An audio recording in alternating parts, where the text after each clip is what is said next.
Sometimes a man's worth isn't measured by money in his pocket, but by courage in his heart. In dusty Copper Creek, respect was harder to come by than water in drought. When wealthy rancher Vernon Stone makes a $1,000 bet that no one can tame his vicious German shepherd, Rex, the whole town knows it's impossible. The beast has terrorized the town for years. But Jake Dusty Thompson, a homeless cowboy with nothing left to lose, sees something others don't. With weathered hands and gentle voice, he accepts the challenge. But will his victory cost him more than he imagined? Before we jump back in, tell us where you're tuning in from today. And if this story touches your heart, make sure you're subscribed, because tomorrow I've saved something extra special for you that I know will move you deeply and remind you exactly why these meaningful stories truly matter. The silver dollar caught the late afternoon sun as Vernon Stone rolled it between his manicured fingers, the way he had every day for the past 15 years. It was his father's coin, carried through 3 generations of stone men who had built their fortune from nothing but grit and determination. Now it served as Vernon's lucky piece, present at every business deal, every poker game, every moment when he needed to remind himself that he was born to win. Copper Creek stretched before him like a painting from another era. Dusty Main Street, lined with weathered storefronts, hitching posts that still saw occasional use, and sidewalks worn smooth by generations of boots. The town existed in that peculiar space between past and present, where pickup trucks parked beside horses, and cell phone towers rose behind false front buildings that hadn't changed since the 1880s. Vernon owned a good portion of what mattered here. The feed store, half interest in Murphy's saloon, and the largest ranch for 50 miles in any direction. His cattle grazed on land that stretched to the horizon, marked by fences that seemed to go on forever. At 52, he had achieved everything his father had dreamed of and more. Yet satisfaction remained as elusive as rain in August.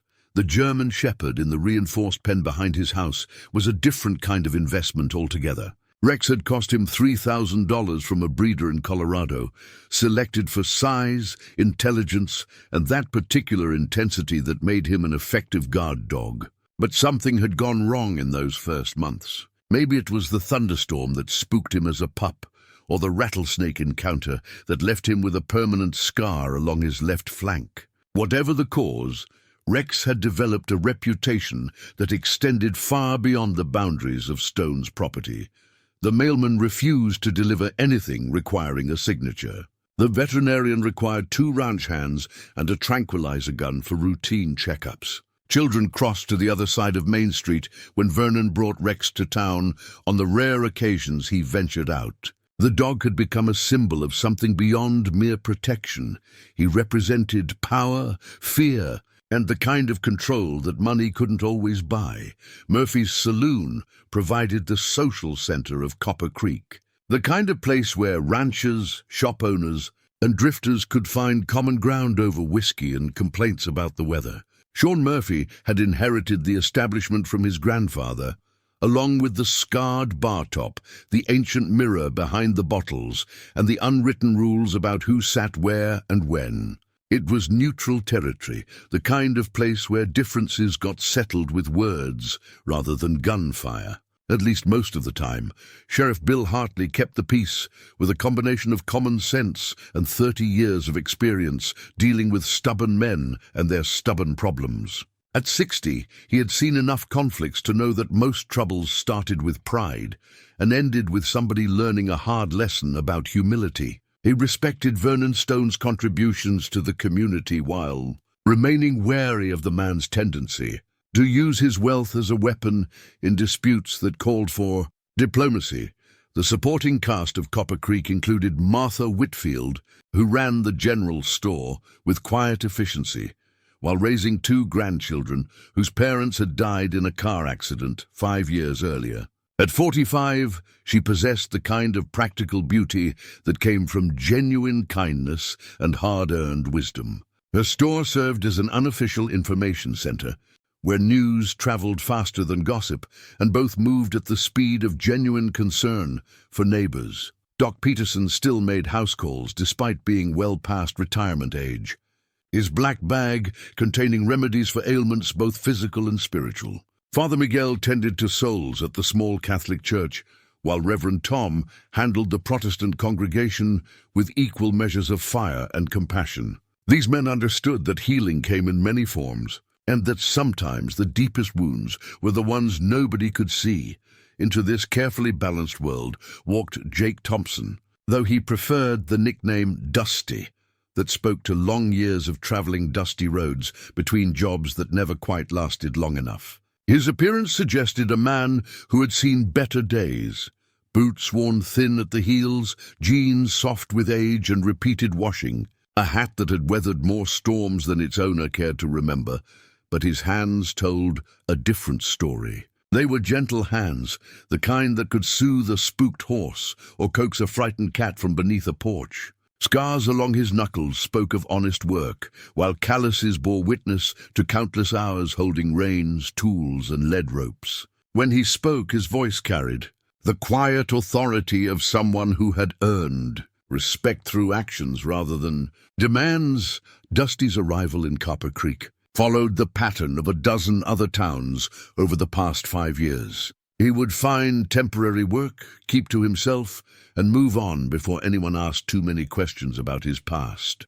The routine had become comfortable in its predictability, a way of avoiding the complications that came with staying in one place too long.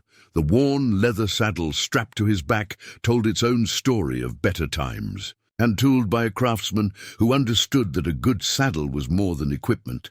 It was a partnership between rider and horse, a promise of shared adventures and mutual trust. The silver conchos had been polished by years of use, their engravings worn smooth but still visible to those who knew how to look. Vernon's reputation preceded him into every conversation, every business dealing, every social gathering. He was the kind of man who expected deference and usually received it, not through intimidation, but through the simple arithmetic of economic power. His word carried weight because he had the resources to back it up, and his displeasure could affect everything from bank loans to business permits.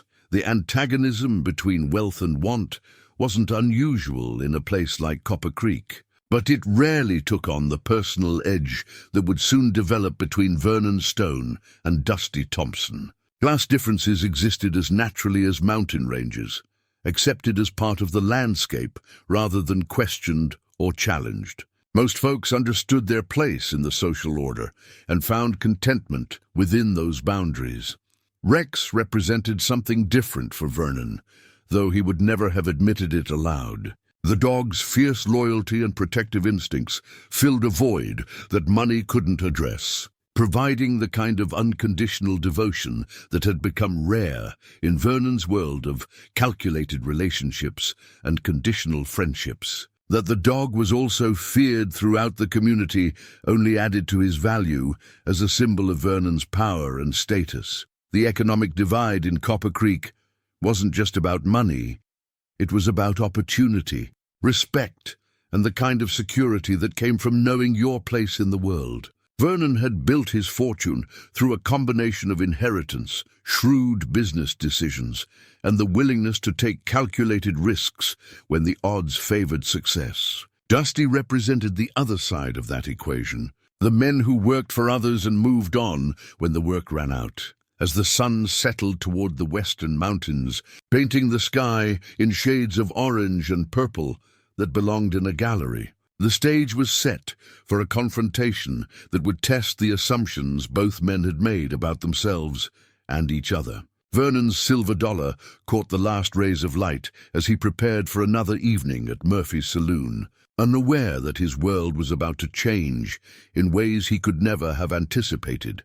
The gentle evening breeze carried the scent of sage and the distant sound of cattle settling for the night. Somewhere in the reinforced pen behind Vernon's house, Rex paced the perimeter of his confined world, amber eyes watching shadows move beyond the fence. Neither man nor beast yet understood that their lives were about to intersect in ways that would transform them all. Murphy's saloon buzzed with the familiar energy of Friday evening.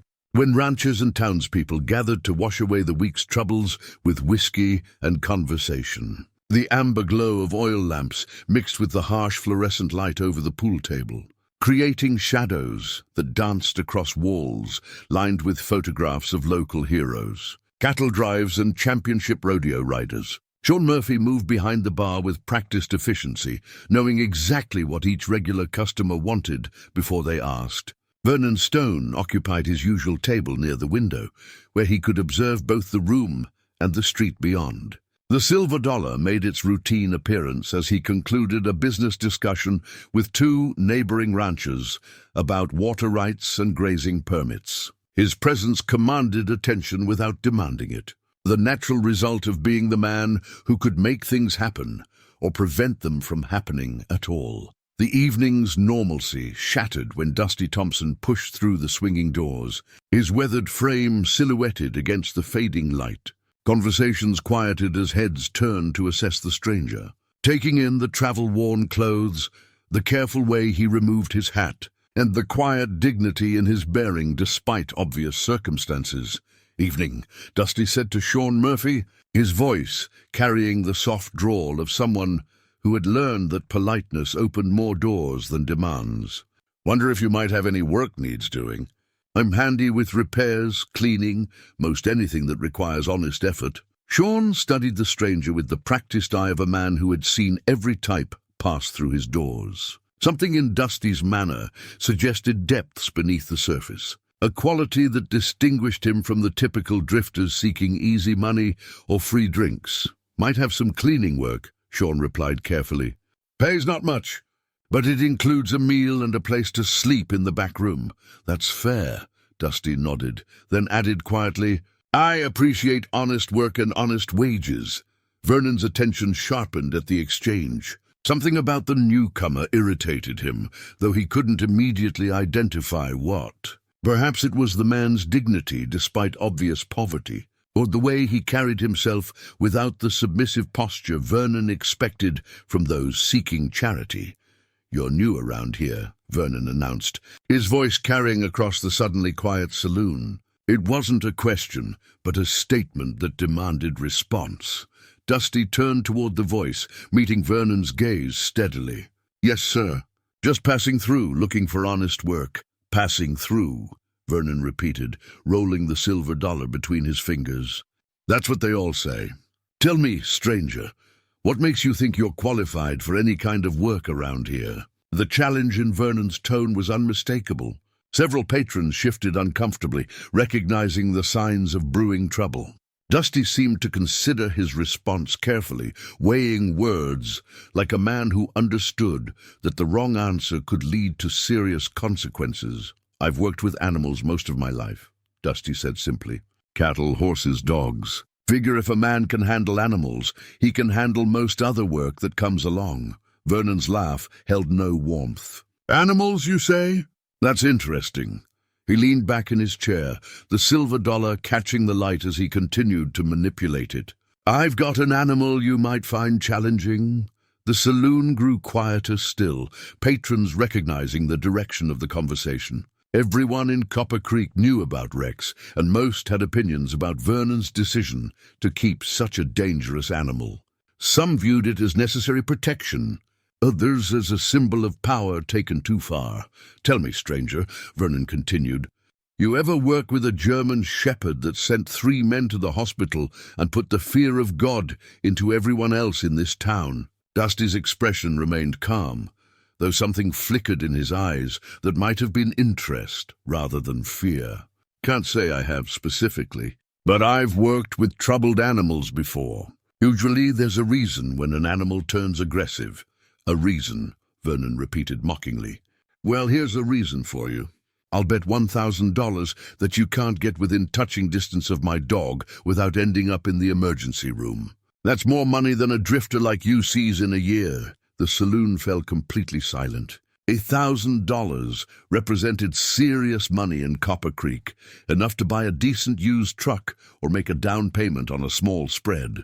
For someone in Dusty's circumstances, it was a fortune. It was also widely considered impossible to earn. Sean Murphy reached beneath the bar for a clean cloth, his movements careful and deliberate. He had seen enough barroom challenges to know that most ended badly for someone, usually the person with the least to lose. "Vernon," he said quietly, "maybe we should think about this." "I'm thinking just fine," Vernon replied, his eyes never leaving Dusty. "Question is whether our new friend here has the backbone to put his money where his mouth is." "Of course he doesn't have any money, does he?" Dusty stood silently for a long moment, studying Vernon with the same attention he might give to an unpredictable animal. When he spoke, his voice remained level and respectful. "I don't have $1,000 to match your bet, Mr. Stone, but I'll accept your challenge anyway. Will you now?" Vernon's smile held no warmth. "And what happens when you lose?" "When Rex tears you apart like he did the last fool who thought he could handle him." "I reckon that's my risk to take," Dusty replied. "But I'll need to set some terms. I won't use ropes, chains, or any kind of restraint. Won't use tranquilizers or weapons. Just me and the dog." Vernon's laugh echoed through the silent saloon. "That's the most suicidal thing I've heard in years. You're either the bravest fool or the biggest fool I've ever met." "Maybe both," Dusty acknowledged. "When do you want to do this?" "Tomorrow morning," Vernon said immediately. "Give you time to pray and maybe come to your senses." He gestured to Sean Murphy. "Bartender, you got something to write on?"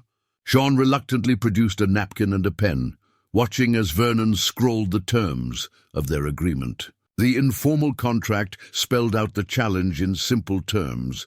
Dusty Thompson would attempt to calm Rex enough to touch the animal without restraints or aids within 1 week's time. If successful, he would receive $1,000. If unsuccessful, he would leave town immediately after recovering from whatever injuries resulted. Dusty studied the napkin carefully before adding his signature in a firm, clear hand. The sight of his steady handwriting surprised several observers who had expected the uncertain scrawl of an illiterate drifter. "Gentlemen," Sean announced, folding the napkin and placing it behind the bar, "I hope you both understand what you're agreeing to here." "I understand perfectly," Vernon said, pocketing his silver dollar. "This stranger thinks he can succeed where others have failed. Tomorrow morning, we'll find out if he's got more sense than courage." As the crowd began to murmur and place side bets, Dusty moved to the bar and ordered a beer with the few dollars in his pocket. He drank it slowly, listening to the conversation swirling around him without appearing to pay attention. Some patrons expressed admiration for his courage, others predicted disaster, but all agreed that tomorrow would provide entertainment unlike anything Copper Creek had seen in years. Vernon finished his whiskey and stood to leave, pausing at the bar where Dusty sat. "Last chance to change your mind, stranger. Rex has been locked up for 3 years because he's too dangerous to let loose. What makes you think you can succeed where everyone else has failed?" Dusty set down his beer and met Vernon's gaze directly. "Sometimes the most dangerous animals are just the most frightened ones. Sometimes they're looking for someone who understands the difference."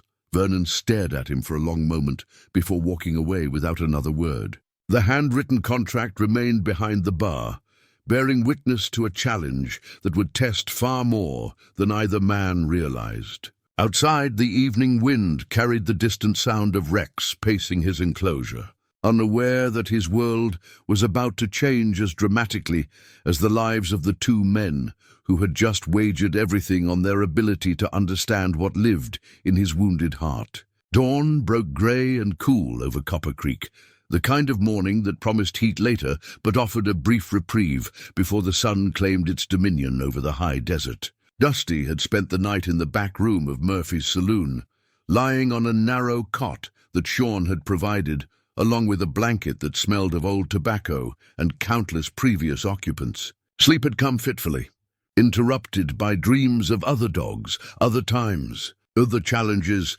that seemed both distant and immediate. By 7 o'clock, a small crowd had gathered outside Vernon Stone's property, drawn by curiosity and the kind of morbid fascination that accompanies events likely to end badly. Word had spread through the community with the efficiency of wildfire, carrying with it opinions, predictions, and the universal human desire to witness something extraordinary, even if that something involved watching a stranger make what most considered a fatal mistake. Vernon arrived precisely at 8. Having taken his time with breakfast and the morning routine that included checking cattle, reviewing accounts, and polishing his father's silver dollar until it gleamed, he wore his confidence like expensive cologne, filling the space around him with the certainty of a man who had never lost a bet he considered important. The reinforced pen stood behind Vernon's ranch house, constructed of heavy-gauge chain link topped with razor wire and supported by steel posts sunk deep into concrete footings. It measured roughly 20 feet square, large enough for a dog to exercise, but small enough to ensure that escape was impossible. A heavy gate, secured with multiple locks, provided the only entrance, while a smaller feeding slot allowed food to be delivered without human contact. Rex's spiked collar caught the morning light as he paced the perimeter. The brutal leather band, studded with metal points that served no practical purpose beyond intimidation. The collar had been Vernon's addition, installed after the dog's first escape attempt had resulted in torn fencing and a terrified mail carrier who quit the same day. The spikes pressed against Rex's neck with each movement, a constant reminder of captivity and constraint. The dog himself was magnificent in the way that dangerous things often are. Standing nearly 30 inches at the shoulder and weighing close to 90 pounds, Rex possessed the physical presence that had made German Shepherds legendary as both protectors and predators. His coat showed the classic black and tan coloring, though years of confinement had dulled its natural luster. Scars marked his muzzle and flanks, evidence of encounters with fence wire, other animals, and his own frustrated attempts to escape. But it was Rex's eyes that commanded attention and inspired fear. Amber-colored and intelligent, they held the kind of concentrated hostility that suggested violence was not just possible, but inevitable. They followed movement with predatory focus, calculating distance, timing, and opportunity with the efficiency of a born hunter who had been denied his natural purpose. "There's your challenge," Vernon announced to the assembled crowd, his voice carrying the satisfaction of a man displaying a prized possession. 3 years ago, Rex put a veterinarian in the hospital for 6 weeks. 2 years ago, he cornered a delivery driver who needed 18 stitches. Last year, he broke the arm of a ranch hand who thought he could impress everyone by proving his courage. Dusty approached the fence slowly, his movements deliberate and unthreatening. Rex immediately focused on him, rising from his haunches to stand at full height, lips pulling back to reveal teeth that had been kept sharp by years of gnawing on bones and fence posts. A low growl rumbled from deep in his chest, a sound that made several spectators step backward involuntarily. "Easy, boy," Dusty said quietly, his voice carrying no challenge or threat. "Nobody's here to hurt you." Rex's response was immediate and explosive. He launched himself at the fence with enough force to make the entire structure shudder, snarling and snapping with desperate fury. The spiked collar pressed deeper into his neck as he strained against the chain link, leaving small marks in the thick fur.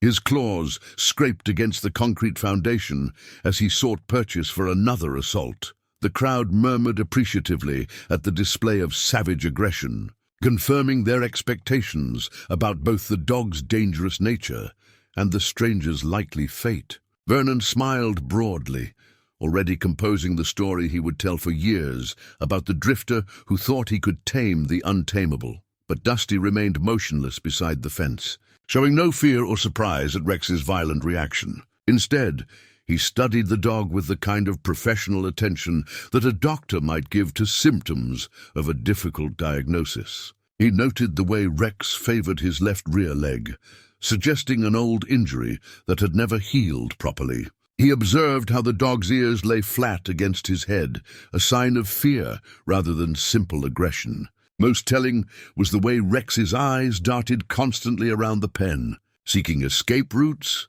even as he maintained his threatening posture. "Interesting," Dusty murmured, his voice too quiet for the crowd to hear, but pitched perfectly for Rex's sensitive ears. "You're not nearly as mean as you want everyone to think, are you?" Rex's second charge was less violent than the first, though no less dramatic for the spectators. This time, Dusty noticed that the dog stopped his attack just short of actual contact with the fence, demonstrating remarkable control for an animal supposedly driven by mindless rage. It was a performance, Dusty realized, a carefully choreographed display designed to maintain distance rather than inflict damage. "He's putting on quite a show," Vernon called out, his voice carrying the confident amusement of a man watching events unfold, exactly as anticipated. "Hope you're getting a good look, stranger, because this is as close as you're ever going to get." Dusty ignored the commentary, focusing entirely on Rex. The dog had retreated to the center of the pen, panting heavily from his exertions, but keeping his eyes fixed on the human outside his prison. The spiked collar had shifted during the attack, and Dusty could see where the metal points had rubbed raw spots in Rex's fur, evidence of long-term irritation and discomfort. "That collar's hurting you, isn't it?" Dusty said softly. "Bet you'd like to get that thing off." For just a moment, Rex's aggressive posture faltered. His ears moved slightly forward, the first sign of curiosity rather than pure hostility. Then the moment passed, and the threatening display resumed, though perhaps with less conviction than before. The crowd began to grow restless as minutes passed without dramatic action. Some had expected immediate violence, others a quick retreat by the challenger. Instead, they were witnessing what appeared to be a staring contest between a homeless cowboy and a vicious dog, neither participant providing the excitement they had anticipated. "How long is this going to take?" someone called out. "All week if necessary," Dusty replied without turning around. Good things don't happen on anyone's schedule but their own. Vernon checked his watch, already calculating how to maximize the humiliation factor when his inevitable victory became official. The silver dollar felt warm in his pocket, heated by his body temperature and the morning sun. This would be a story worth telling, about the drifter who thought he could succeed where everyone else had failed. But something in Rex's behavior had begun to change. Something so subtle that only someone with extensive experience reading animal body language would notice. The dog's tail, while still low and defensive, had stopped the aggressive flagging that accompanied his attacks. His breathing had settled into a more normal rhythm, though his eyes remained fixed on Dusty with unblinking attention. Most significantly, Rex had stopped testing the fence for weaknesses, focusing instead on the quiet human who continued to stand motionless just beyond his reach. For the first time in 3 years, someone had failed to retreat when faced with his defensive display, creating a situation that required new responses to an entirely unfamiliar challenge. The hemp rope felt familiar in Dusty's weathered hands as he prepared for the second day of what the town had begun calling the challenge. The rope itself was unremarkable, soft, natural fiber worn smooth by years of use, carrying the faint scent of horses and hay that spoke to its honest purpose. Unlike the harsh nylon ropes favored by modern ranchers, hemp possessed a gentleness that animals seemed to recognize instinctively, making it the preferred choice for those who understood that true control came through trust rather than force. Dusty had purchased the rope years ago from an old-timer in Wyoming, who insisted that the secret to working with animals lay not in domination, but in partnership. "A rope should be an extension of your intentions," the man had said, "and if your intentions are gentle, the rope will be gentle too." The wisdom had proven itself countless times in Dusty's work with spooked horses, injured cattle, and countless other animals that had learned to fear human contact. This morning the rope served a different purpose entirely. Coiled carefully in his left hand while his right remained free and visible, it represented possibility rather than restraint, patience rather than aggression. He had no intention of using it on Rex, but its presence provided comfort and confidence that would translate into the calm energy that troubled animals craved above all else. The crowd was larger today, word having spread beyond Copper Creek to neighboring communities, where the story of a homeless cowboy challenging Vernon Stone's vicious dog had taken on the qualities of legend. Pickup trucks lined the road outside Vernon's property, their occupants bringing folding chairs, coolers, and the anticipation of witnessing either a miracle or a tragedy. Martha. Whitfield arrived carrying a thermos of coffee and wearing the expression of someone who had spent considerable time thinking about what she was about to witness. At 45, she had learned to trust her instincts about people, and something about Dusty Thompson suggested depths that his circumstances didn't reveal. She had seen him at the general store the previous evening, purchasing simple supplies with the careful attention of someone accustomed to making every dollar count. But his manner had been that of a gentleman temporarily down on his luck, rather than a drifter resigned to permanent poverty. "Morning," she said quietly to Dusty as he prepared to approach the pen. "Thought you might appreciate some coffee." Dusty accepted the cup gratefully, noting the kindness in her eyes and the genuine concern in her voice. "Much obliged, ma'am. It's been a while since anyone offered me coffee that didn't come from a gas station." Their brief conversation was interrupted by Vernon's arrival, his confidence intact, but perhaps tinged with curiosity about the stranger who had shown no fear of Rex's aggressive display. The silver dollar made its customary appearance as Vernon surveyed the assembled crowd, calculating the social and financial implications of what everyone assumed would be his inevitable victory. Rex paced the perimeter of his enclosure, the spiked collar glinting in the strengthening sunlight. But something had changed since yesterday's encounter. His movements seemed less frantic, more purposeful, as if the presence of the calm human had introduced a new element into his carefully constructed world of defensive hostility. Dusty approached the fence with the same measured pace as the previous day, the hemp rope coiled loosely in his hand, but never raised in a threatening manner. Rex noted his approach with the same intense attention, but this time the immediate charge didn't come. Instead, the dog watched and waited, amber eyes studying the human who refused to follow the familiar script of fear and retreat. "Easy, boy," Dusty said softly, his voice carrying the same gentle tone that had soothed countless frightened animals. "I'm not here to hurt you. Never was, never will be." Rex's low growl rumbled through the morning air, but it lacked the desperate fury of yesterday's display. This was a warning rather than a promise, a negotiation rather than a declaration of war. The distinction was lost on most of the crowd, but Dusty recognized it immediately as progress. The rope remained coiled as Dusty settled into a comfortable position beside the fence, close enough for Rex to reach through the chain link if he chose, but far enough away to avoid triggering the dog's defensive reflexes. It was a calculated risk based on his growing understanding of Rex's actual temperament versus his carefully constructed reputation. "You know," Dusty said conversationally, his voice pitched for Rex alone, "I had a dog once that acted a lot like you. Beautiful German shepherd named King, smart as a whip, loyal as the day is long, but scared to death of most people." Rex's ears twitched forward slightly, the first sign of genuine curiosity rather than defensive alertness. The movement was subtle, almost imperceptible, but it represented a crack in the armor of hostility that had protected him for 3 years. "King had been mistreated before I got him," Dusty continued, letting his voice carry the easy rhythm of someone sharing memories with an old friend.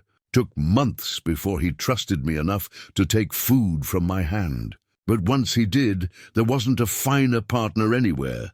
The mention of food seemed to trigger something in Rex's consciousness. His last decent meal had been the standard kibble delivered through the feeding slot, nutritious but lacking the satisfaction that came from eating in the presence of trusted company. The dog's nose twitched as he processed scents carried on the morning breeze. Distinguishing between the various humans gathered outside his prison, Dusty reached slowly into his jacket pocket, producing a piece of jerky that Martha had included with the coffee. The movement was deliberately slow, telegraphed well in advance to avoid triggering Rex's defensive reflexes. He held the meat at shoulder height, where Rex could see it clearly, then tossed it gently through the fence. Rex's response was immediate, but controlled. He approached the offering cautiously, sniffing carefully before accepting the food. For a brief moment, his aggressive posture relaxed entirely, revealing glimpses of the intelligent, social animal hidden beneath years of defensive conditioning. "That's a good boy," Dusty said quietly. "See? Nobody here wants to hurt you," the crowd murmured appreciatively as Rex finished the jerky, recognizing this as the first positive interaction anyone had witnessed between the dog and a human visitor. Vernon's expression tightened slightly, the first hint that events might not unfold exactly as he had anticipated. "Don't let one piece of meat fool you," Vernon called out, his voice carrying forced confidence. "He's just as dangerous as ever." But something fundamental had shifted in the dynamic between Dusty and Rex. The dog continued to watch the human intently, but his body language had evolved from pure hostility to wary curiosity. The spiked collar still pressed against his neck, a physical reminder of his captivity, but his posture suggested the possibility of something beyond the endless cycle of defensive aggression that had defined his existence. The hemp rope remained coiled in Dusty's hand, unused but ready, representing patience and possibility rather than force and dominance. In the growing heat of the morning sun, both man and dog began to recognize that their encounter might lead somewhere neither had expected when the challenge began. The family portrait dominated the mantelpiece in Vernon Stone's living room, housed in an ornate silver frame that caught and reflected light from the picture window, overlooking his vast holdings. Taken 8 years ago during happier times, it showed Vernon with his arm around Sarah, his wife of 15 years, while their son Michael grinned at the camera with the unguarded joy of a 12-year-old who believed the world was fundamentally good and that his father could fix anything that went wrong. Sarah's smile in the photograph held the warmth that had first attracted Vernon 20 years earlier, when she was a school teacher new to Copper Creek, and he was a young rancher with more ambition than sense. She had possessed the rare gift of seeing potential in people and situations that others dismissed, believing that kindness and patience could overcome most obstacles that life presented. Her influence had softened Vernon's harder edges, teaching him that true strength sometimes required gentleness rather than force. Michael had inherited his mother's compassion along with his father's determination, creating a combination that promised great things for his future.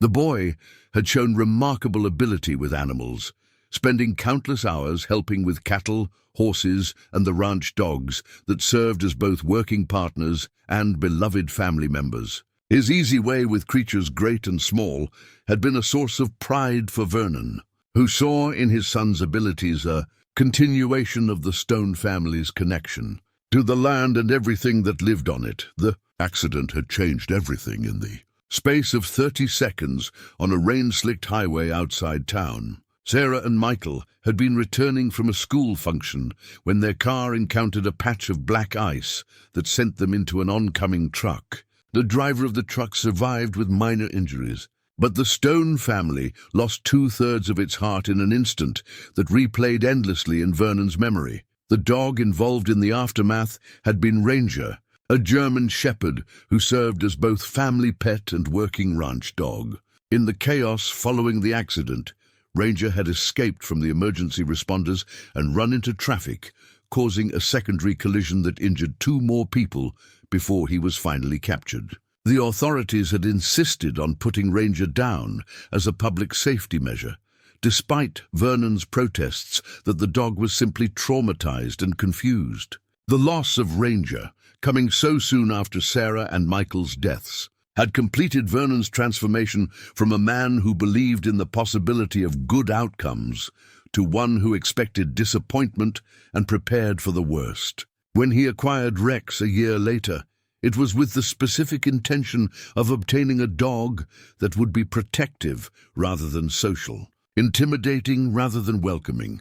Rex had fulfilled those expectations perfectly, becoming a living symbol of Vernon's determination to keep the world at a safe distance. The dog's reputation for viciousness protected Vernon from the well-meaning sympathy of neighbors who didn't understand that grief was a private matter, not a community project requiring constant intervention and advice. On the third day of the challenge, Vernon found himself studying the family portrait longer than usual, trying to reconcile the man in the photograph with the person he had become. The silver dollar felt heavier in his pocket as he prepared to witness what he assumed would be another day of Rex's defensive aggression driving away the persistent stranger. But as Vernon arrived at the pen, he discovered that the previous 2 days had produced changes he hadn't anticipated. Rex still wore the spiked collar and maintained his imposing physical presence, but his behavior toward Dusty had evolved beyond simple hostility. The dog watched the approaching human with interest rather than rage, his body language suggesting wariness rather than the desperate fear that had driven 3 years of violent displays. Dusty arrived with his usual calm demeanor, carrying the same hemp rope and wearing the patient expression of someone who understood that meaningful change required time rather than force. The crowd had grown again, now including visitors from communities 50 miles away who had heard about the challenge and wanted to witness the outcome firsthand. Morning. "Rex," Dusty said quietly as he approached the fence. "Ready for another visit?" Rex's response was measured and controlled, a far cry from the explosive charges that had characterized their first encounter. The dog approached the fence at his own pace, studying Dusty with the intense focus of an animal trying to solve a complex puzzle. When he reached the chain-link barrier, he sat down just out of reach, amber eyes never leaving the human's face. "Well, I'll be damned," someone in the crowd murmured. "He's actually sitting still." Vernon felt a flutter of unease as he watched the interaction unfold. Rex's behavior was unlike anything he had witnessed in 3 years of owning the dog, suggesting depths and possibilities that challenged his carefully constructed assumptions about both animal and human nature. Dusty reached slowly through his jacket and produced another piece of jerky, holding it at a height where Rex could see it clearly. But instead of tossing it into the pen as he had done previously, Dusty held it against the fence, offering it directly through the chain link. The crowd held its collective breath as Rex considered the offering. The spiked collar pressed against his neck as he leaned forward, studying the hand that held the food. For a long moment, dog and human remained motionless, separated by just inches of space and 3 years of accumulated defensive conditioning. Then Rex extended his muzzle toward the fence, accepting the jerky directly from Dusty's fingers through the chain-link mesh. The contact lasted only seconds, but it represented a breakthrough that sent murmurs of amazement through the assembled crowd. "Good boy," Dusty said softly. "That's a very good boy." Rex retreated slightly, but remained seated, chewing the jerky while keeping his eyes fixed on Dusty's face. The aggressive posturing had disappeared entirely, replaced by the cautious curiosity of an intelligent animal encountering something entirely new in his carefully ordered world. Vernon's hand went automatically to the silver dollar in his pocket, the familiar weight providing less comfort than usual. The dynamic he had expected to maintain between Rex and the outside world was shifting in ways he didn't understand and couldn't control. The dog that had represented his power and isolation was beginning to respond to someone else's influence, creating cracks in the protective barriers that had kept grief and loss at bay. "He's just hungry," Vernon announced to the crowd, his voice carrying forced confidence. Don't mistake appetite for tameness.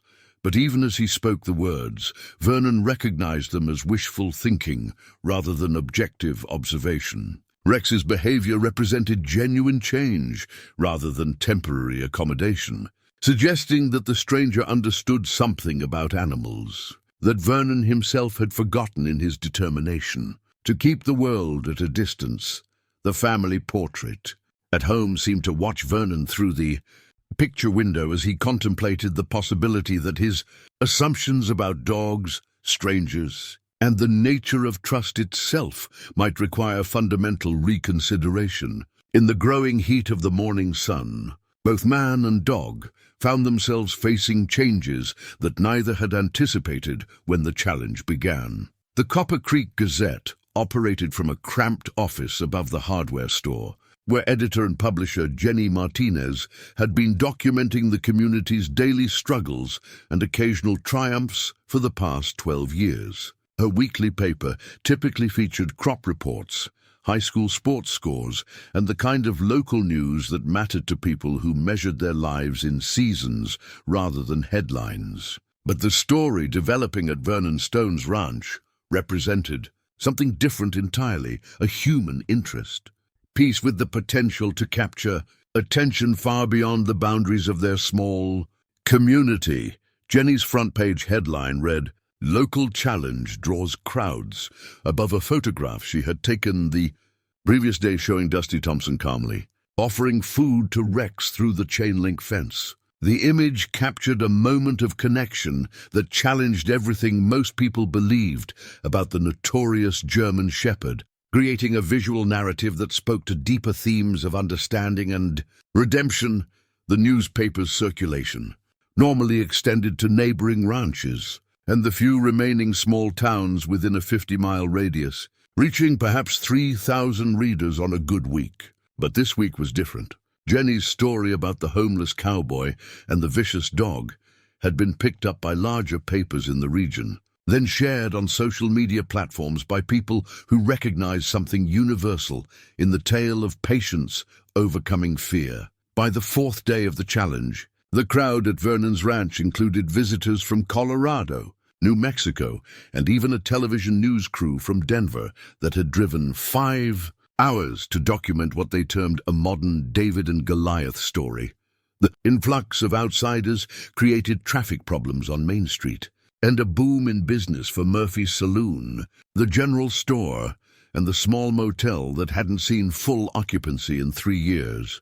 Rex had continued to evolve in his interactions with Dusty, displaying behaviors that contradicted everything the community thought they knew about his temperament. The spiked collar still pressed against his neck, a reminder of his captive status, but his body language had transformed from defensive aggression to cautious engagement. He approached the fence readily when Dusty arrived, sitting patiently while accepting food and even allowing brief contact through the chain-link mesh. "It's like watching a different dog entirely," Martha Whitfield observed to Sheriff Hartley as they stood among the growing crowd. "Makes you wonder what might have been possible if someone had tried this approach years ago." The sheriff nodded thoughtfully, his experienced eye noting details that escaped casual observers. Rex's transformation was remarkable, but equally interesting was the effect the situation was having on Vernon Stone. The wealthy rancher's confident demeanor had given way to something approaching anxiety as he watched his supposedly vicious dog respond to a stranger's gentle persistence. Dusty arrived for the 4th day carrying his usual hemp rope and wearing an expression of quiet determination that had become familiar to regular observers. The crowd parted respectfully as he approached the pen, many of them having witnessed the gradual development of trust between man and dog. Camera phones documented every moment as Dusty settled into his customary position beside the fence. "Morning, Rex," he said softly. "How are you feeling today?"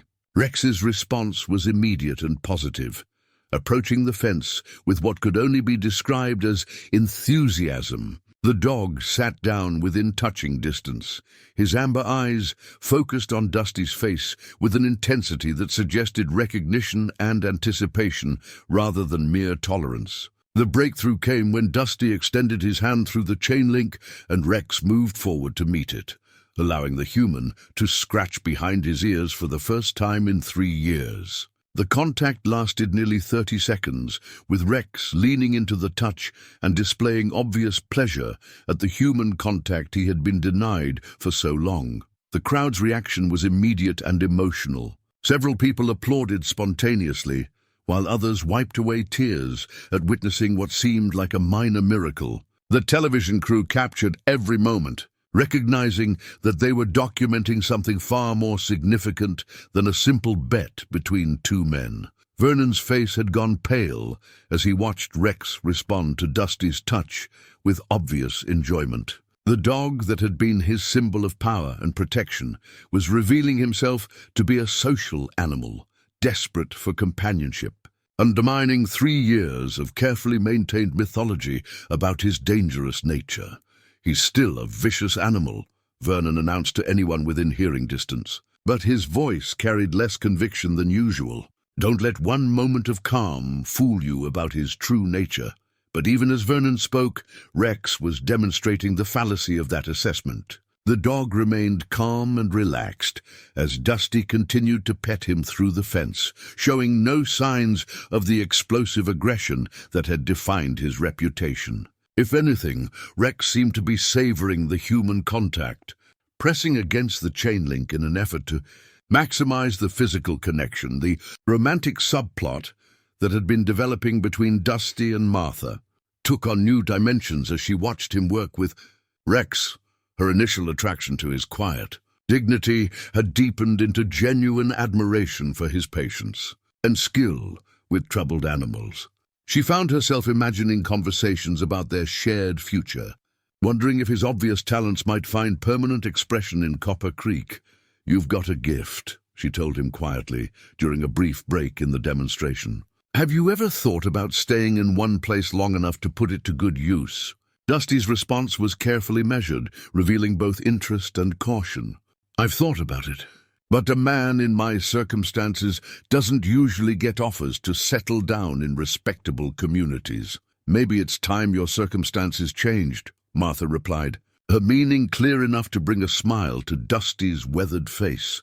Sheriff Hartley approached Vernon during a lull in the crowd's attention, his manner suggesting official concern rather than casual conversation. "Vernon, we need to talk about what happens if this stranger actually succeeds in calming Rex. The whole county's watching now, and people are going to have questions about why you kept that dog locked up if he's really this gentle." Vernon's hand went automatically to the silver dollar in his pocket, seeking the comfort of his father's legacy in a situation that seemed to be spinning beyond his control. "Rex is dangerous," he insisted.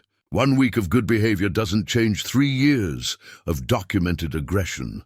But even as he spoke, Vernon recognized the weakness of his position. The evidence of Rex's transformation was mounting daily, captured by cameras, and witnessed by hundreds of people who could testify to the dog's obvious capacity for gentle behavior. The narrative he had constructed about Rex's vicious nature was crumbling beneath the weight of observable reality. As the day progressed and Dusty continued to work with Rex, the implications of the challenge extended far beyond the original $1,000 bet. The story in the Copper Creek Gazette had sparked conversations about animal welfare, the nature of rehabilitation, and the possibility that patience and understanding might succeed where force and fear had failed. For a community accustomed to thinking of itself as insignificant, the attention was both flattering and overwhelming.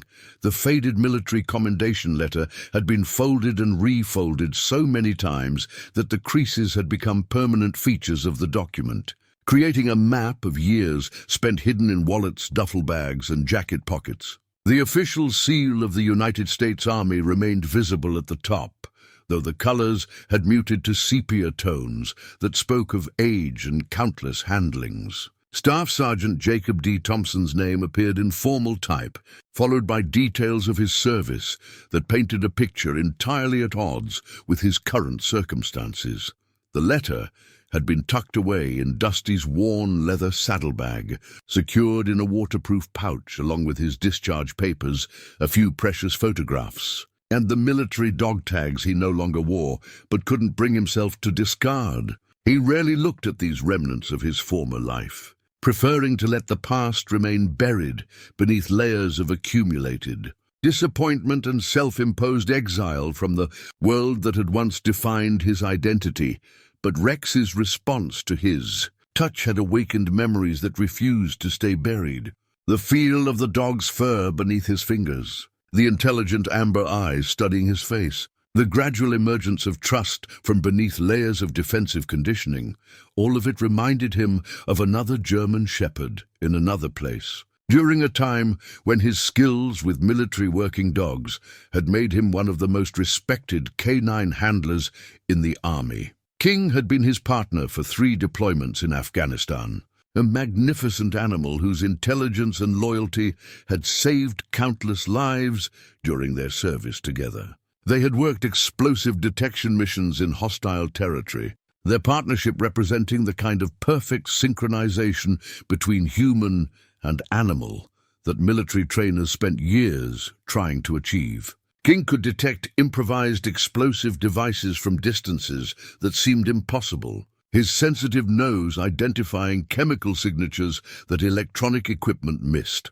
The end had come during their final deployment, when their convoy encountered a roadside bomb that killed 3 soldiers and left Dusty with traumatic brain injury that ended his military career. King had died protecting his handler, using his body to shield Dusty from shrapnel that would have been fatal to the human. The dog's sacrifice had saved Dusty's life while simultaneously destroying his sense of purpose and self-worth.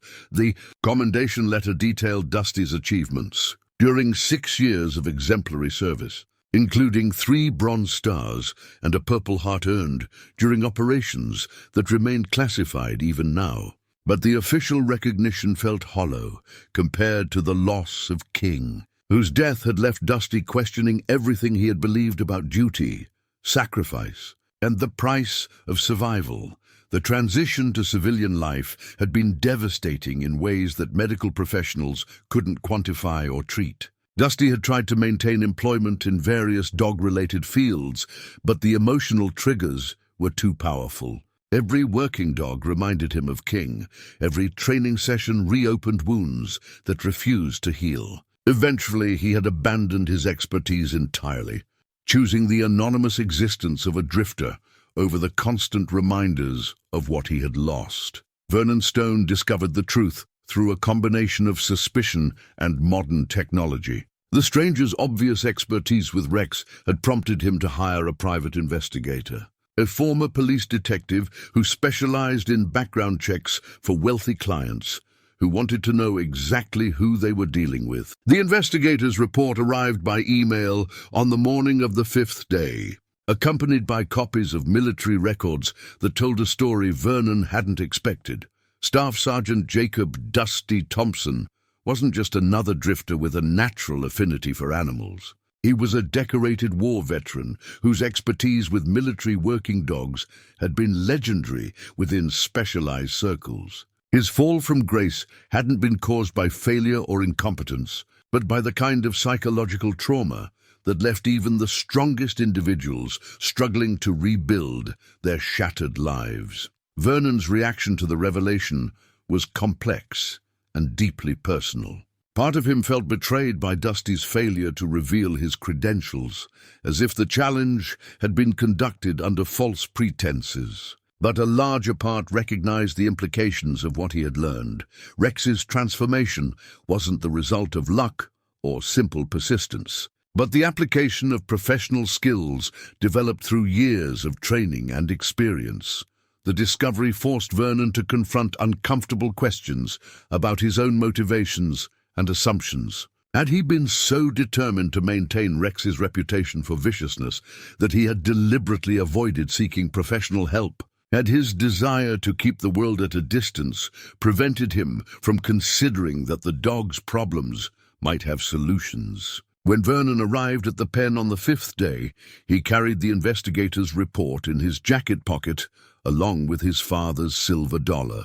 The crowd had grown even larger, now including animal behaviorists and veterinarians who had driven considerable distances to observe what they considered a remarkable demonstration of rehabilitation techniques. Dusty was already at work with Rex, their interaction having evolved to the point where the dog eagerly anticipated their daily sessions. The spiked collar still encircled Rex's neck, but his body language showed none of the tension and fear that had characterized his behavior for 3 years. He responded to Dusty's voice commands, accepted extended petting through the fence, and displayed the kind of social engagement that suggested a fundamental transformation in his emotional state. "Thompson," Vernon called out.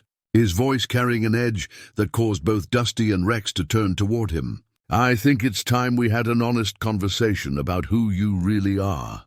The crowd sensed the shift in dynamics, conversations quieting as attention focused on the confrontation developing between the two main participants in the week-long drama. Dusty's expression remained calm, but something in his eyes suggested that he had been expecting this moment since the challenge began. "I don't know what you mean," Dusty replied carefully, his hand never stopping its gentle movement along Rex's neck through the chain link.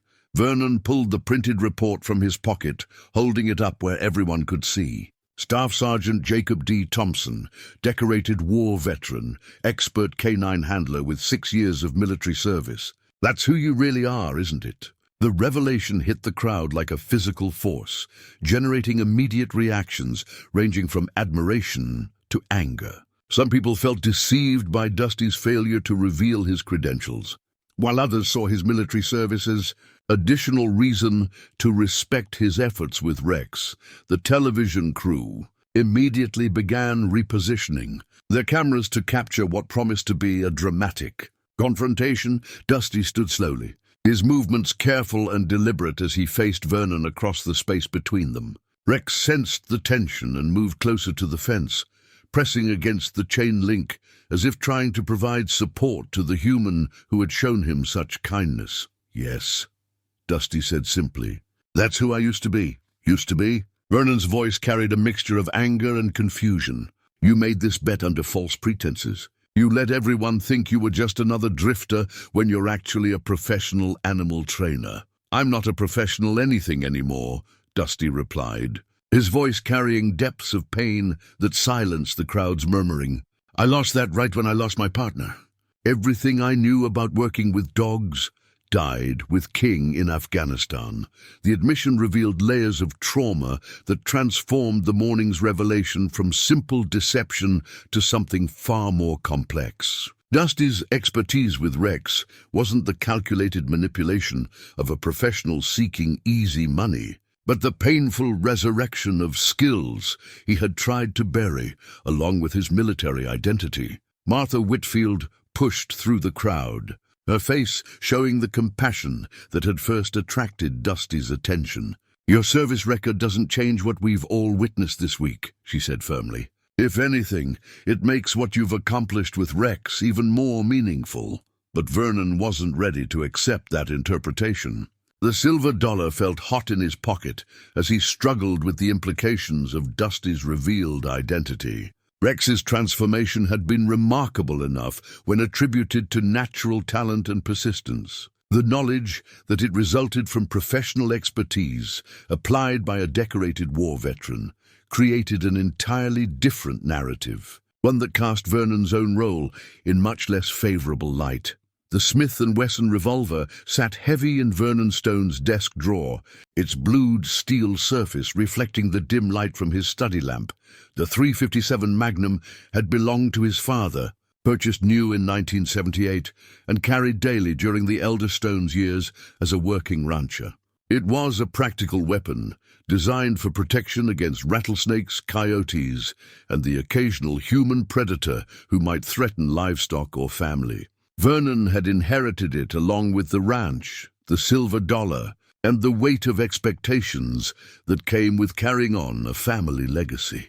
He had never intended to use the weapon against another human being, but the events of the past week had pushed him toward a level of desperation that made previously unthinkable actions seem not only possible, but necessary. The revelation of Dusty's military background had transformed what Vernon considered a fair challenge into what felt like deliberate deception, undermining his authority and making him appear foolish. In front of hundreds of witnesses, the final day of the challenge had arrived with an atmosphere of anticipation that extended far beyond Copper Creek's boundaries. The story had been picked up by national news outlets, creating a level of attention that turned Vernon's private ranch into something resembling a media circus. Satellite trucks lined the access road, reporters interviewed anyone willing to talk, and the crowd of spectators had swelled to over 'em. 1,000 people who had traveled from across the region to witness the conclusion of what had become known as the Bet and the Beast. Vernon's study overlooked the pen where Rex waited. The German shepherd's transformation, now complete enough to be visible even from a distance. The dog that had terrorized delivery drivers and veterinarians now greeted visitors with curiosity rather than aggression, his tail wagging as he recognized Dusty's approach. The spiked collar remained around his neck, but it had become an anachronism, a reminder of fears and assumptions that no longer matched reality. The weight of potential humiliation pressed down on Vernon like a physical force. 3 years of carefully constructed mythology about Rex's dangerous nature were crumbling beneath the evidence of the dog's obvious capacity for gentle behavior. Worse, the revelation of Dusty's expertise had made Vernon appear either incompetent for failing to recognize the dog's potential for rehabilitation or deliberately cruel for choosing not to pursue it. His hand closed around the revolver's grip as he contemplated the morning ahead. The original terms of the challenge required Dusty to calm Rex enough to touch him without restraints, a goal that had already been achieved through the chain-link fence. But the final test, entering the pen and making physical contact without barriers, represented a level of risk that could still result in failure if Rex reverted to his old patterns of defensive aggression. Vernon had convinced himself that Dusty's military background constituted cheating, making the bet invalid and his own potential loss meaningless. But he also recognized that the hundreds of witnesses gathered outside his property wouldn't necessarily accept that interpretation. To them, the challenge had always been about whether Rex could be calmed, not about the qualifications of the person attempting to calm him. Sheriff Hartley arrived early, his presence both official and personal as he assessed the situation developing at Vernon's ranch. The crowd had grown beyond anything the county had resources to manage safely, creating potential problems that extended far beyond the simple resolution of a private bet. Traffic backed up for miles on the access road. Vendors had set up unauthorized stands, selling food and souvenirs, and the media attention had attracted protesters from animal rights organizations who viewed Rex's confinement as cruel and unnecessary. Vernon, the sheriff said quietly, as they stood together outside the ranch house, I need to know that you're going to handle this situation responsibly. There are too many people here for things to go wrong. Vernon's response was carefully controlled, revealing nothing of the weapon weighing down his jacket pocket. I intend to honor the terms of our agreement. Bill, if Thompson can enter that pen and touch Rex without getting torn apart, he'll have his money. But the sheriff's experienced eye noted subtle signs of stress and instability in Vernon's demeanor that raised concerns about his state of mind. The wealthy rancher's usual confidence had been replaced by something approaching desperation, creating the kind of volatile situation that experienced law enforcement officers learned to recognize and manage before it exploded into violence. Dusty arrived with his customary calm demeanor, though the magnitude of the crowd and media attention clearly affected him. The hemp rope remained coiled in his hand, but he had added other items to his simple arsenal: a few pieces of jerky, a collapsible water bowl, and most significantly, a standard leather collar that could replace Rex's spiked restraint if the opportunity arose. Martha Whitfield stayed close to Dusty's side, her presence providing emotional support and practical assistance as he prepared for what everyone recognized would be the most dangerous phase of the challenge. Their relationship had deepened over the course of the week, moving beyond attraction to something approaching love as she witnessed his patience, skill, and genuine care for Rex's well-being. You don't have to do this, she told him quietly as they approached the pen. Everyone has seen what you've accomplished. Rex's transformation is already complete in every way that matters. Dusty's response reflected the complex motivations driving his actions. It's not about the money anymore, Martha. It's not even about proving Vernon wrong.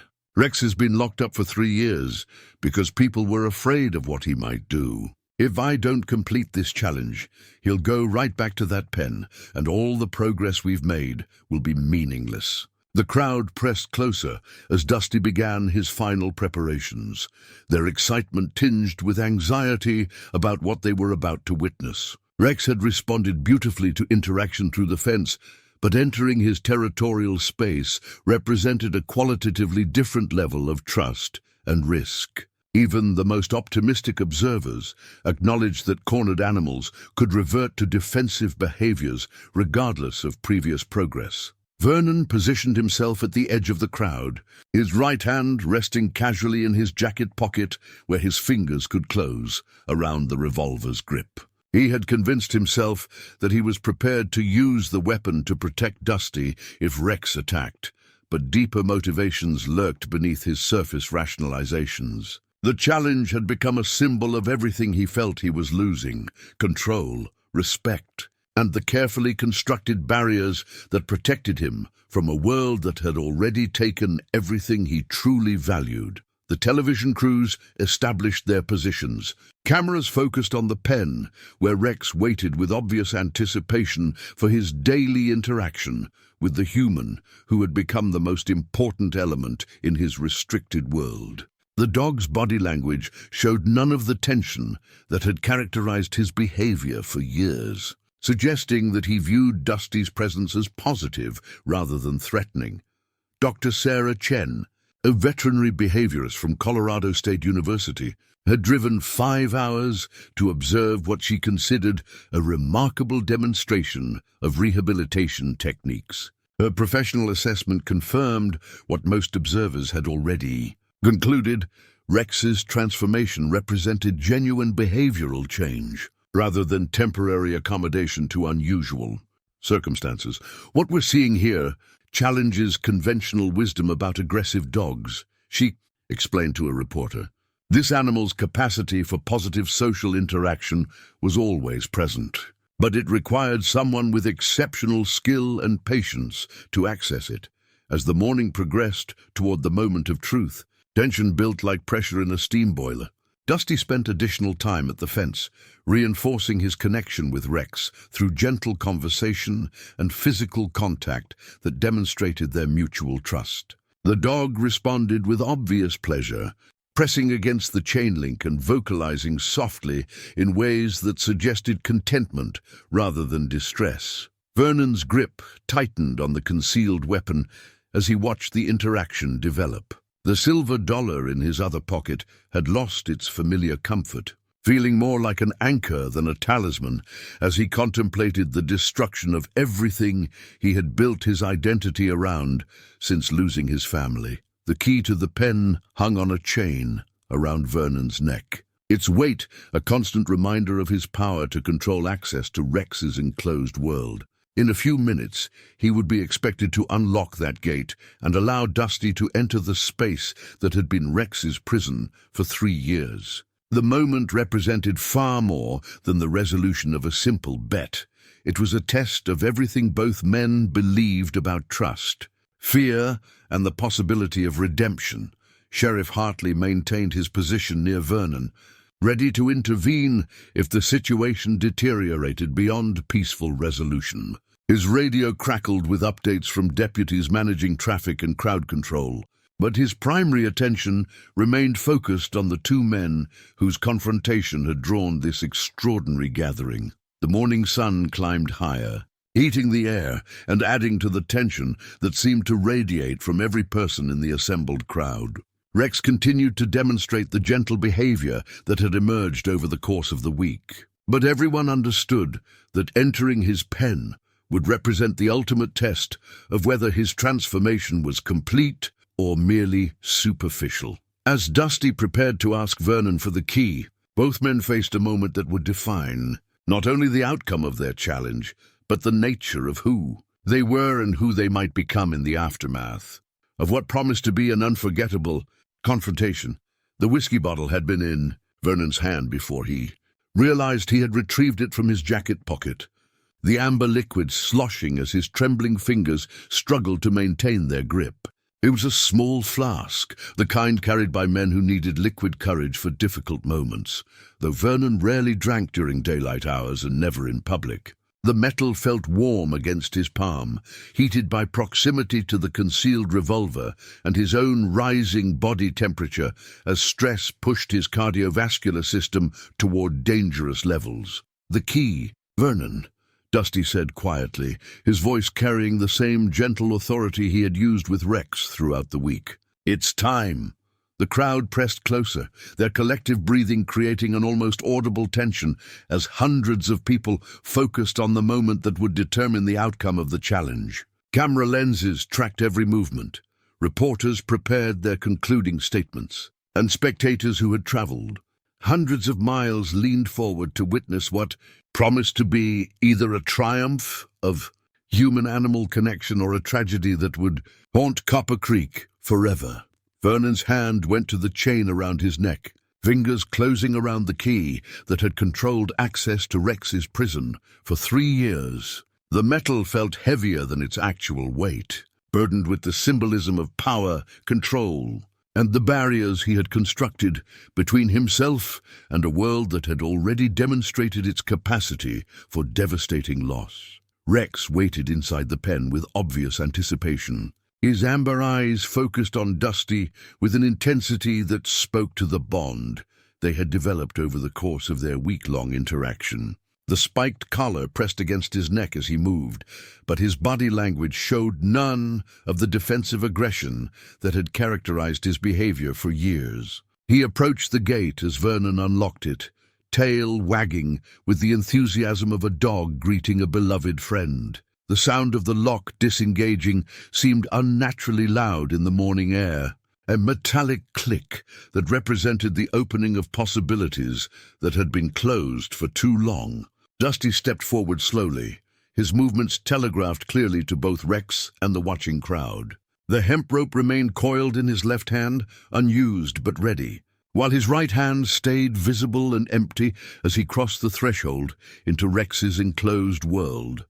Rex's response was immediate and overwhelming in its completeness. The dog that had terrorized delivery drivers and veterinarians approached Dusty with joy rather than aggression, pressing against his legs and accepting the human's touch with obvious pleasure. There was no hesitation, no testing period, no gradual acceptance, just the full surrender of an animal who had found someone he trusted completely. The crowd's reaction was explosive. Cheers and applause erupting from hundreds of throats as they witnessed what many considered impossible. Rex not only allowed Dusty's touch, but actively sought it, leaning into the human's gentle hands as if trying to make up for 3 years of denied affection. The transformation was so complete that it seemed to involve a different animal entirely. Dusty knelt beside Rex, his weathered hands working carefully to remove the spiked collar that had been both symbol and instrument of the dog's isolation. Rex stood perfectly still as the brutal leather band was lifted away, revealing matted fur and raw spots where the metal points had pressed against his neck. The moment the collar was removed, Rex shook himself vigorously, as if shedding the last physical reminder of his captivity. "Good boy," Dusty murmured, producing the simple leather collar he had brought as a replacement. "That's a very good boy." Rex accepted the new collar without resistance, his behavior demonstrating complete trust in the human who had shown him such patience and kindness. The contrast between the brutal, spiked restraint and the gentle leather replacement seemed to symbolize everything the week's challenge had accomplished. Vernon's control snapped with an almost audible crack. The whiskey flask flew from his hand, shattering against the fence post in an explosion of glass and amber liquid that sent several spectators scrambling backward. The sound of breaking glass was followed immediately by the metallic rasp of the revolver being drawn from his jacket pocket, its blued steel surface reflecting the morning sun as he raised it with shaking hands. "Get away from my dog," Vernon screamed, his voice carrying the desperate edge of a man who had lost everything he thought he understood about control and power. "Get away from him right now!" The crowd's celebration turned to panic as people realized that Vernon Stone was pointing a loaded weapon at the man who had just accomplished what they had all witnessed. Children were pushed behind adults, elderly spectators were helped toward vehicles, and the media crews found themselves documenting a story that had transformed from heartwarming triumph to potential tragedy in the space of seconds. Sheriff Hartley moved immediately toward Vernon, his own weapon remaining holstered, but his hand resting on the grip as he assessed the rapidly deteriorating situation. Vernon put the gun down. Nobody needs to get hurt here. But Vernon seemed beyond rational conversation, his eyes wild, with the kind of desperation that made trained law enforcement officers extremely cautious about their next moves. The silver dollar had fallen from his pocket during his violent reaction, lying forgotten in the dust, while he focused all his attention on the scene unfolding inside Rex's pen. Rex sensed the tension immediately, his newly calm demeanor shifting toward protective alertness as he positioned himself between Dusty and the source of the threatening energy. The dog's intelligence allowed him to recognize danger, even when it came from the human who had owned him for 3 years. And his loyalty had clearly transferred to the person who had shown him kindness rather than fear. "Vernon," Dusty said quietly, his voice carrying the same calm authority he had used throughout the week. "Rex is fine. Nobody's been hurt. There's no reason for anyone to get hurt now."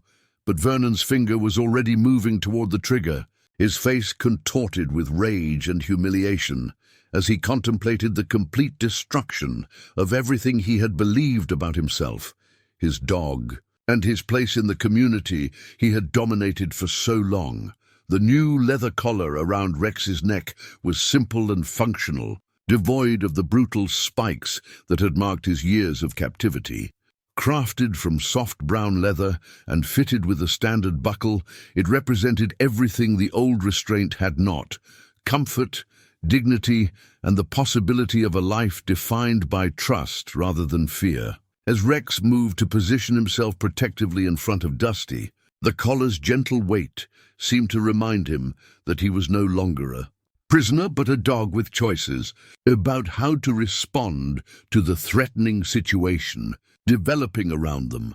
Vernon's hands shook as he maintained his aim, the revolver wavering between Dusty and Rex as his fractured emotional state struggled to identify the appropriate target for his rage.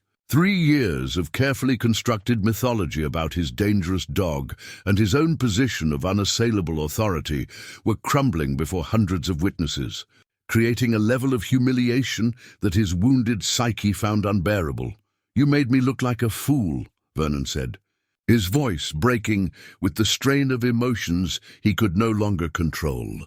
"You and your military expertise, coming into my town and making me look like I don't know anything about my own dog." Dusty remained motionless inside the pen, understanding that any sudden movement might trigger the violence that Sheriff Hartley and several other law enforcement officers were working desperately to prevent. Rex pressed against his legs, the dog's protective instincts overriding 3 years of conditioned fear as he focused on the human who had shown him such kindness. "Vernon," Dusty said softly, "Rex was never your enemy. He was just scared and hurt, the same as anyone would be after losing everything they cared about." The words hit Vernon like physical blows, forcing him to confront parallels between his own emotional state and the dog he had kept imprisoned for 3 years. The silver dollar lay forgotten in the dust at his feet, its symbolic value meaningless in the face of the psychological collapse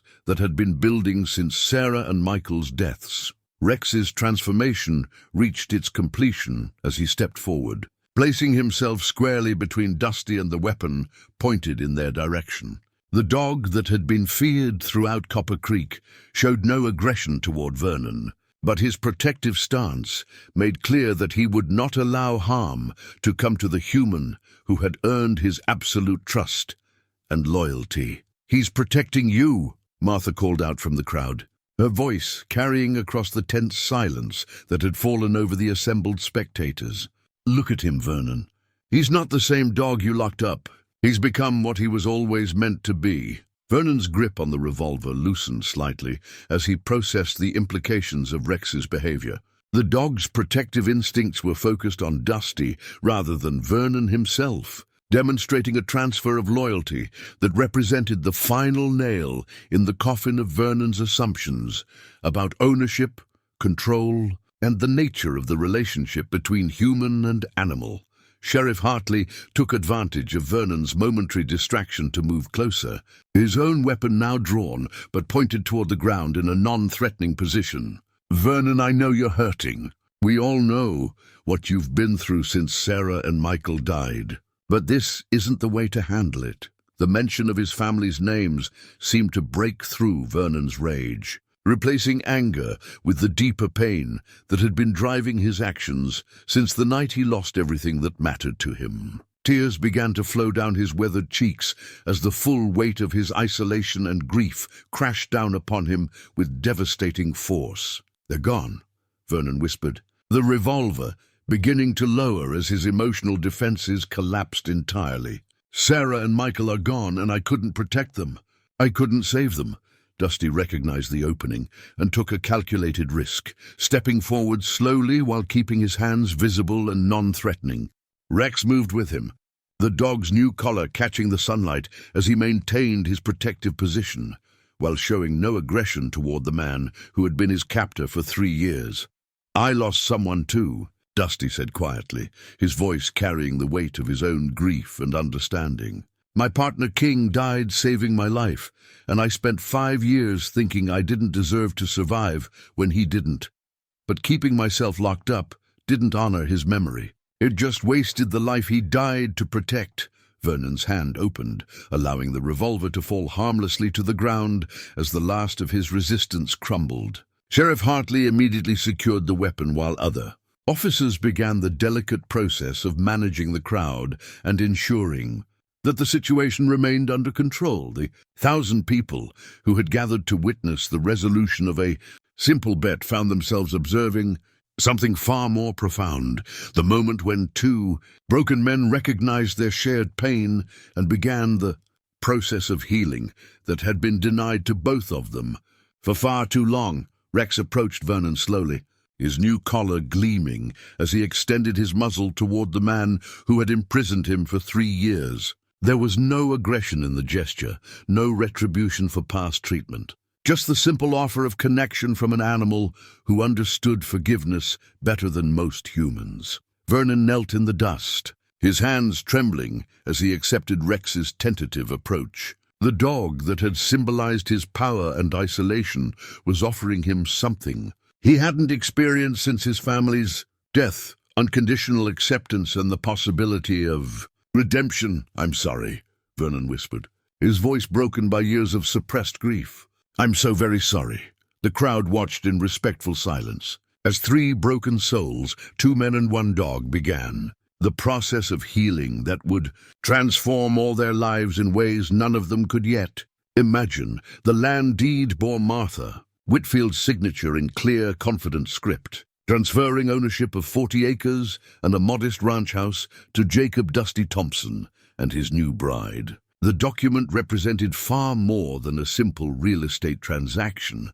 It symbolized the transformation of a drifter into a permanent member of the Copper Creek community, the redemption of a wounded veteran, and the beginning of a new chapter for everyone whose lives had been touched by the week-long challenge that had changed everything. 3 months had passed since the confrontation at Vernon Stone's ranch.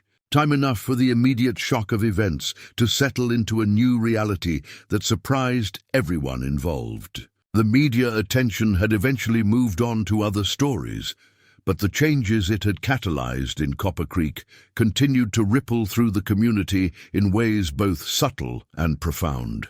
Rex had become the town's unofficial mascot, his transformation from feared beast to beloved companion serving as a daily reminder that redemption was possible for anyone willing to accept it. The German Shepherd accompanied Dusty on his rounds throughout the community, visiting schools where children learned about animal behavior, stopping by the senior center where elderly residents found comfort in his gentle presence.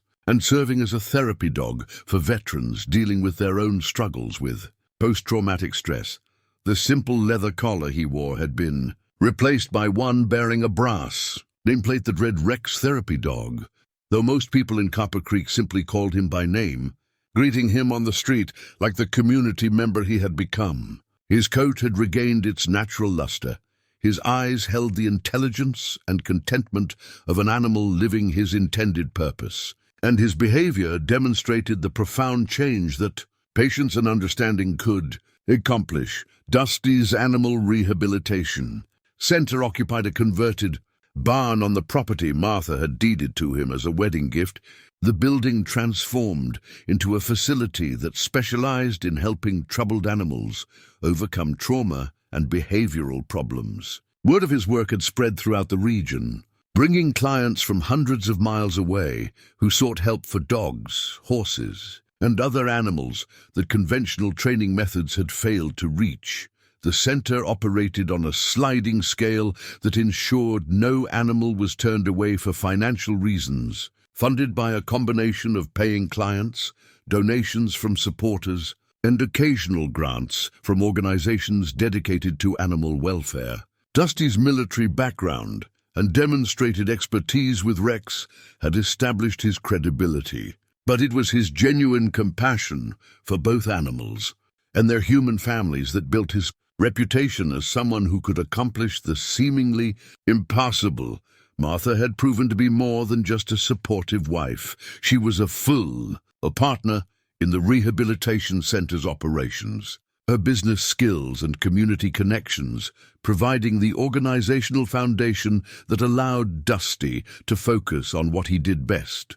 Their marriage, conducted in the same church where she had grieved her daughter and son-in-law 5 years earlier, had been attended by nearly the entire population of Copper Creek and several dozen visitors who had traveled to witness the union of two people whose love story had emerged from tragedy and challenge. Vernon Stone's transformation had been perhaps the most remarkable of all. Though it had taken longer to achieve and required depths of humility he had never imagined possessing. The public breakdown had forced him to confront the grief and anger he had carried since his family's death, leading to therapy sessions with a counselor who specialized in trauma and loss. The process had been painful and sometimes humiliating, but it had also been necessary for his psychological survival. His relationship with Rex had evolved from ownership to friendship, the dog spending several hours each week at Vernon's ranch in what both man and animal seemed to enjoy as comfortable companionship. Vernon had removed all the barriers and restraints from Rex's former pen, converting the space into a garden where he grew vegetables that he donated to the community food bank. The symbolism was intentional. Where fear and isolation had once flourished, he now cultivated nourishment for those in need.